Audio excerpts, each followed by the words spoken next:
SRM Tamil பேராயத்தின் பிரம்மாண்ட பேச்சு போட்டி முதல் பரிசு 5 லட்சம். சொல் தமிழா சொல் 2025 தஞ்சை மண்டலம் போட்டி நடைபெறும் நாள் 23/2/2025. இடம் பாரத் அறிவியல் நிர்வாகவியல் கல்லூரி தஞ்சாவூர். போட்டியில் பங்கேற்க QR கோடை ஸ்கேன் செய்து விண்ணப்பத்தை அனுப்புங்க. அரசியல் காரணங்களுக்காகவே தேசிய கல்விக் கொள்கையை தமிழக அரசு எதிர்க்கிறது என மத்திய கல்வித்துறை அமைச்சர் தர்மேந்திர பிரதான் கூறியதற்கு தமிழ்நாடு பள்ளிக்கல்வித்துறை அமைச்சர் அன்பில் மகேஷ் மறுப்பு தெரிவித்துள்ளார்.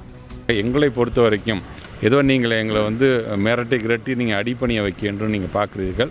ஆனால் மறந்து விடாதீர்கள், எங்களை பொறுத்த வரைக்கும் இதில் அரசியல் பார்க்காமல் எங்களுக்கு வரவேண்டிய எங்களுடைய பணம் 2152 கோடி ரூபாயை யார் பெற்று தந்தாலும் அதுக்கான உரிய அந்த மதிப்பை அவர்களே எடுத்துக்கொள்ளட்டும்.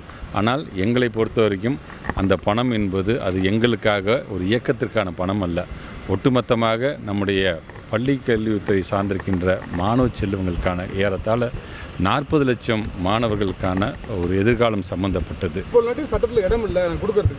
2018ஆம் ஆண்டிலிருந்து தொடர்ந்து SSA என்கின்ற இந்த ஃபண்டு மூலமாக ஒவ்வொரு ஆண்டும் பணம் ரிலீஸ் பண்ணிட்டே தான் இருந்திருக்காங்க. ஏன் அப்போலாம் அந்த சட்டம் இல்லையா? ஆக இன்றைக்கு அந்த 2018 ஒதுக்கீட்டு செஞ்சுக்கிட்டே இருந்த பணம் திடீர்னு 2023 நீ PMSRIயில் நீ கையெழுத்து போட்டால் தான் நான் பணத்தை தருவேன் என்று சொல்லும்போது தான் நம்முடைய மாண்புக்கு தமிழ்நாட்டு முதலமைச்சர் அன்றைக்கே சொன்னார், இந்த PMSRIயில் நம்ம சேரலாமா சேர வேணாமா என்பது விவாத பொருள். இது சார்ந்து நம்முடைய பிள்ளைகள் அவ்வளோ பலன் அடைஞ்சிட்டு இருக்கிறாங்க.